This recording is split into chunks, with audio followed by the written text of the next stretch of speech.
against the grain.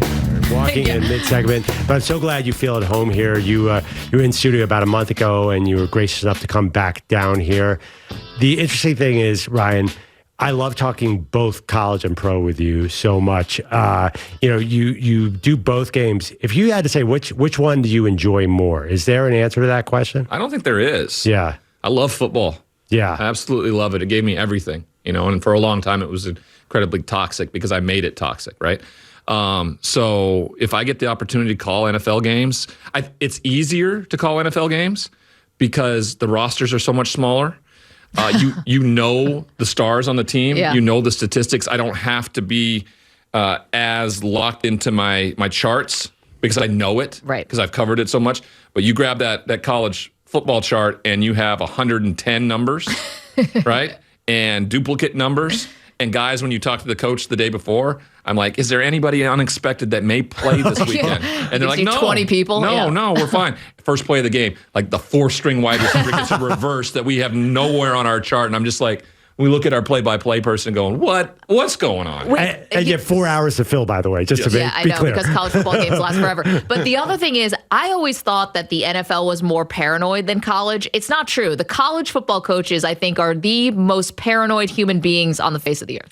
Because the transparency isn't needed. It's not a requirement. At the collegiate level. So therefore, it's already built in their mind as kind of as a stigma, like we have to protect everything as most as we can. Where the NFL is like, can we protect us a little bit more? We want to tell everybody what's going on with us every waking minute. Yeah. So yeah, it is not, the paranoia is not the same as it is in college football. I will say this: the stadiums on Saturdays in college football. Yeah. I was in Norman last weekend for Oklahoma Baylor. A few weeks ago, I was at College Station for Ole Miss. And then I was at Georgia for Auburn, Georgia. And just the atmosphere in college football is just, there's nothing you can compare it to. So if you're asking me which one, I would rather do a college football game in that type of atmosphere. Yeah.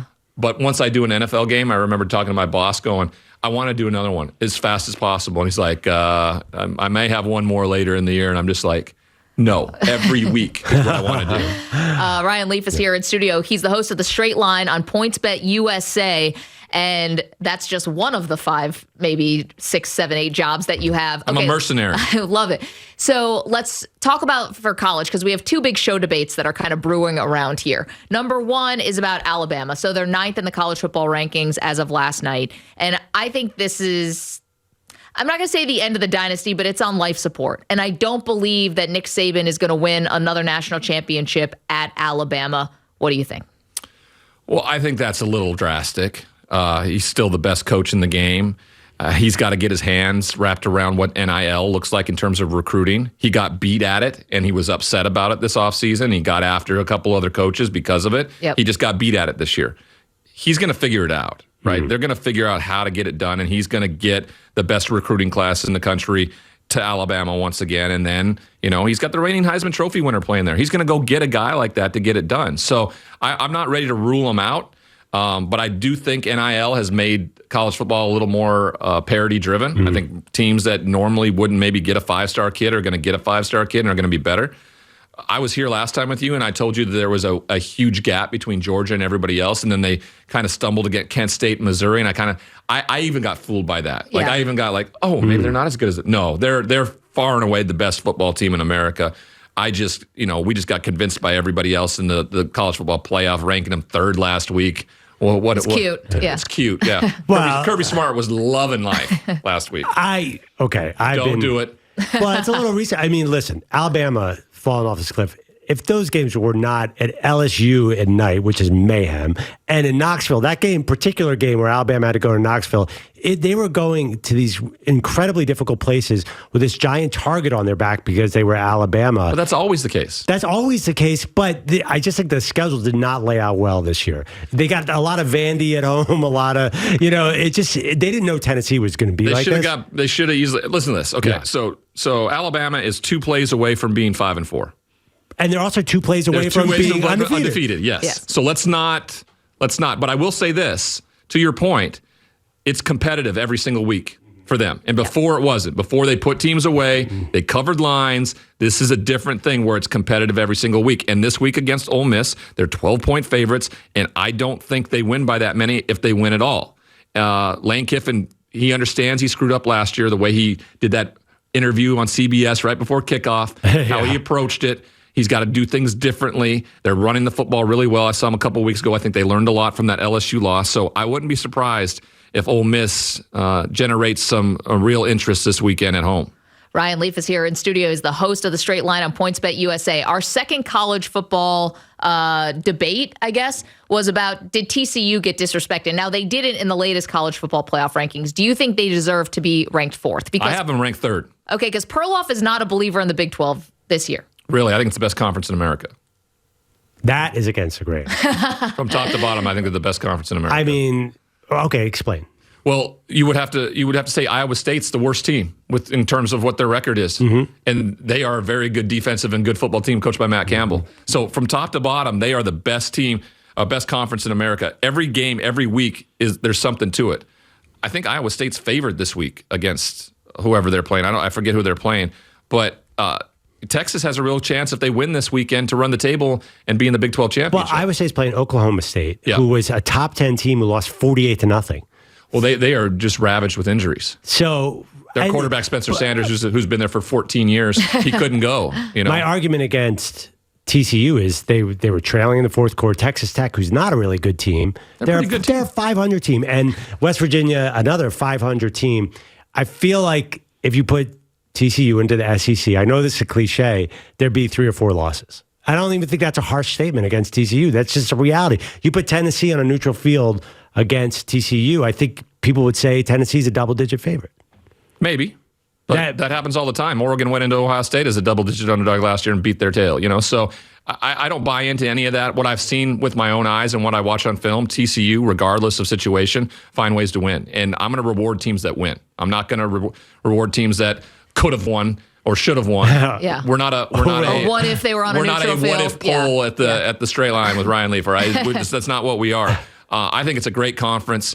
I spend a lot of my time in it, so I see it up close and personal. I call all the Big 12 now on ESPN Plus games, and so I get all the best games when I get those opportunities. I get to see Texas Tech this week. This is the second time I've called their games. They have one of the best defensive coordinators in the business in Tim DeRuyter. I mean, they're going to come to play every week. And Joey McGuire, the guy that they hired last offseason, he is Texas through and through. Like if he ripped open his shirt after a win, it would just have like a huge tattoo of Texas. Right? Okay. That's who that dude is. And they've just been bitten by the injury bug at the quarterback position. They have not found their quarterback.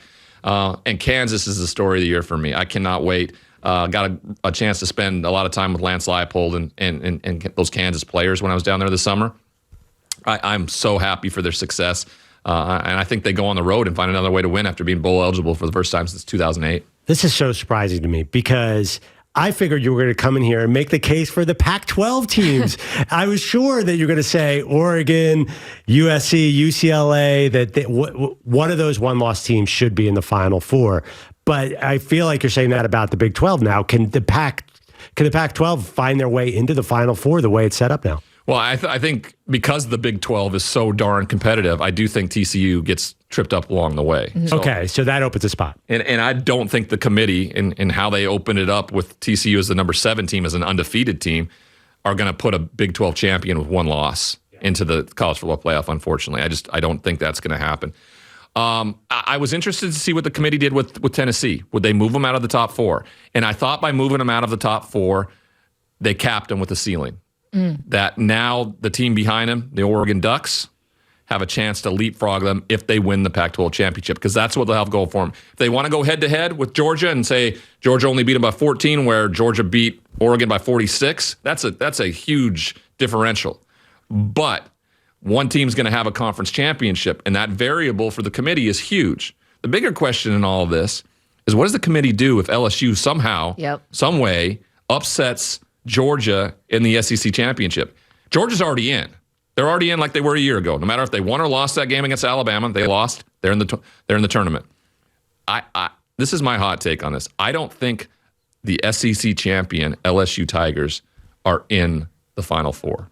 if that happens. If they win the whole thing. Oh, wow. That's like we've been talking about that, and I think like a legit. I don't believe for a minute they beat Georgia. Okay, but so much would have to happen. But let's just say the magic carpet ride like really happens here for Brian Kelly in his first year. I think there's no way the committee, because of their recency bias and because of the deferential treatment they always give to the SEC, I think there's no way they're leaving out the SEC champion, even if it feels quote unquote fluky. I'm with you. I'm with you, but are you sure LSU's even going to not lose one of these next three games? That's the other thing. They're in a dogfight every week. I know, but they're going to Arkansas. I know the hypothetical, but I even think it's like TCU. I have a feeling we might not even get to this argument, and they're certainly not going to beat Georgia. So I get it. It sounds a little hypothetical. LSU has to lose both games. Alabama has to win out. Alabama goes. Yeah, or Ole Miss, right? Ole Miss upsets Alabama, and LSU loses one more. Ole Miss goes. Yeah. Okay, so that's so interesting. Well, then we have to start talking about Ole Miss? Yeah, if they're a one-loss SEC champion, they're in. I agree with you. Well, okay, back to Oregon. Oregon also has a bit of a tough run. They have Utah, Oregon State, Washington. You know the Pac-12 really well. Do you think they're going to get through to the title game undefeated? Well, I think what they got going for them is both the real brutal ones, Washington and Utah, are both at home over the next 2 weeks. I think they absolutely destroy Washington this weekend. And then I think next week's going to be that game that defines their season, right? And then the Civil War is always a brutal contest. It doesn't matter what the records are. Jonathan Smith has put together a really good football team, but I think if you have the Pac-12 championship and a college football playoff berth on the line, I think Oregon finds a way to get it done. So it all comes down to next week for me. I will say this. Oregon State could be a top 25 team by then. They were just in, got beat by Washington, are out now. So Oregon has a real chance to play 4 consecutive top 25 teams, plus with the Pac-12 championship. That would bolster their resume even more for the committee to not look so harshly at the 49-3. Because guess what?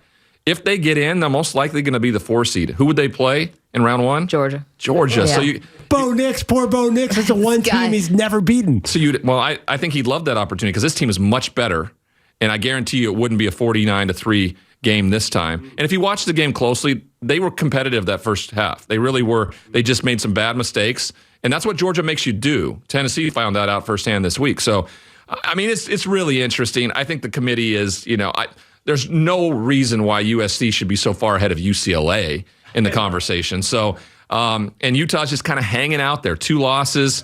The loss to Florida opening weekend really looks bad. Going on the road, they can do it at Oregon. And they've had Oregon's number the last few years. Kyle Whittingham has. But that place is so difficult to play. And the way the team's playing right now, they are really, really good. Ryan Leaf is here with us in studio. He's the host of The Straight Line on PointBet USA. I got to ask you this. I've been holding on for like the last 10 minutes. I wanted to bombard you with it as soon as you walk through the door. But I've been doing a lot of like yoga and calming exercises because I'm freaking out about Josh Allen's elbow. I'm a huge Buffalo Bills fan. I have been my whole life. I was born into it. It's that and the Mets are the 2 sports affiliations that I just really hold deep in my heart. And I'm dying, Ryan. I have no idea what a UCL injury means for a quarterback. I've got doctors all over my Twitter timeline trying to tell me. Can you tell me, like, how much trouble is Allen in here? Okay, I don't even know what the hell a UCL is, so. Like Tommy John. Oh, yeah. The inside nerve here. Do you know what it stands for, Maggie? Because I actually got ulnar collateral. I know everything about this. Ulnar collateral ligament? Yes. Okay, so I did something in college with my elbow. Yeah, of course you have. Is there a single body part that you have not heard at some point? Probably not. Probably not. And we didn't, it was 25 years ago. We didn't fully understand anything. I just know I did something the night before a game against Arizona State. And the next day, I couldn't even throw a pillow across the hotel room. And I'm looking at my backup quarterback saying, you're going to have to start. We were undefeated. We're like 6th in the country on the road. And I'm telling my backup that he's going to have to probably play the game. And the dude just, he's just sweating bullets. And my trainer, he made this ligament out of tape. Essentially, he said I had a tennis elbow. It was a tennis elbow type of thing. And he made this ligament out of the tape. And I went out and threw for more yards than I'd ever thrown for in my career, 447 that night. And were you in pain? I wasn't. Now, I can't remember if they shot me up with Toradol or not. I'm pretty sure they probably did. That was the go-to anti-inflammatory. But then I wore a sleeve over it, and we taped it up the same way for the rest of the season. And by the time we got to the Rose Bowl, it wasn't an issue. There was no issues at the combine with NFL teams looking at it. Never presented a problem again for the rest of my life. Wow. So if this is something similar, but when you talk about Tommy John, that's as a thrower, then that's a difference maker. And so that makes me worried. Now, for the short term, I'm not worried. Case Keenum is incredibly talented at what he does. Yeah. He knows this offense well. He's going to get them through what they need to get them through. And if they have to let Josh sit out for a few weeks, the only thing that I'd be worried about in this is right now they have home field advantage. And that's going to be a huge factor. Yeah. Yep. It really, really is. Because even though they've won at Arrowhead in the regular season, the last 2 times they played, people still remember the 13-second game, and that was because it was in Arrowhead. If that is in Orchard Park, that doesn't even happen because Sean McDermott isn't freaking out with all the pressure and everything like that, and he's doing the right thing in those moments. Yep. So it's a huge factor that they get home field advantage. It really is. Ryan, let me ask you a question. Josh Allen's a big guy, like you're a big guy. He seems to run a lot, and he doesn't run with any fear. Are you worried about him long term, regardless of this injury? Well, I don't know NFL careers now, in my mind, especially with the money that they're making, I don't think they're really looking to do it for Tom Brady type careers. I really don't. I think they're looking to get their championships, make their nest egg for their family, and get out.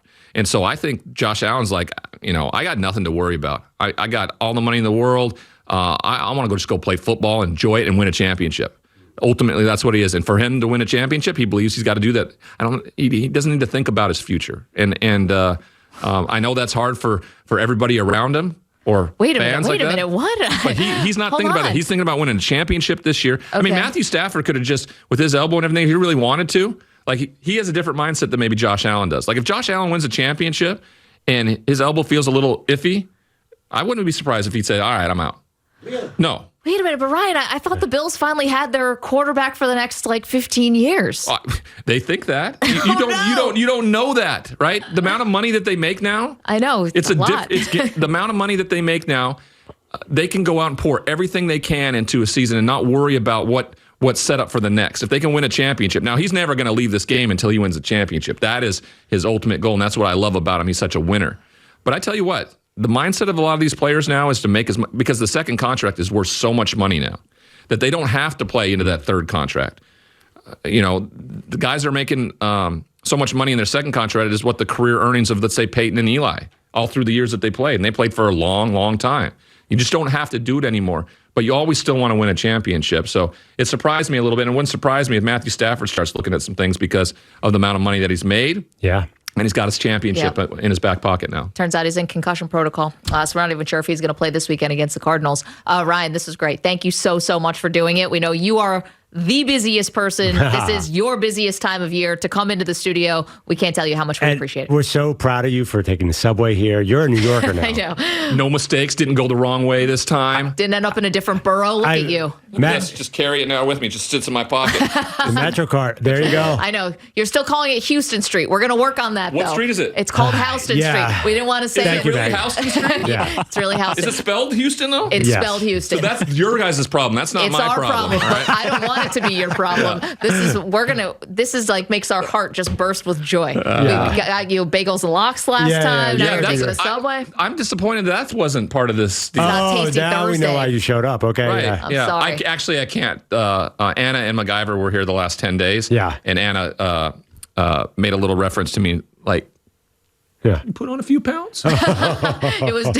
I said, they got me freaking bagels and lox last time I was You here. blame me. And Sienna's always on my side, so I'm not worried about this. No, so she kind of got me hitting the gym a little bit and eating differently. So You know All right, what? well, we'll keep that in mind 3 next days time. in a row now, I've been really, really good. Okay. All right. Good luck out there. I got to travel. The travel is always the travel hardest part. stuff. Also, Especially to Texas with the barbecue. I know. Well, someone also should have told you that moving to New York City is like the equivalent of your freshman year, like the freshman 15. Oh, yeah. This is what moving to New York. You're going to put on 15 pounds. You'll take it off. I've already put on 30, I think. That's the way I did it. Yeah. But you look great. Thank you. Host of the Straight Line, on PointsBet USA, Ryan Leaf. You can hear him calling college football games, calling NFL games, doing it all. Thank you, Ryan. Thank you for watching our video. Please like, comment, and subscribe. And if you want to see more videos like this, just hit the bell. Yeah, ring the bell.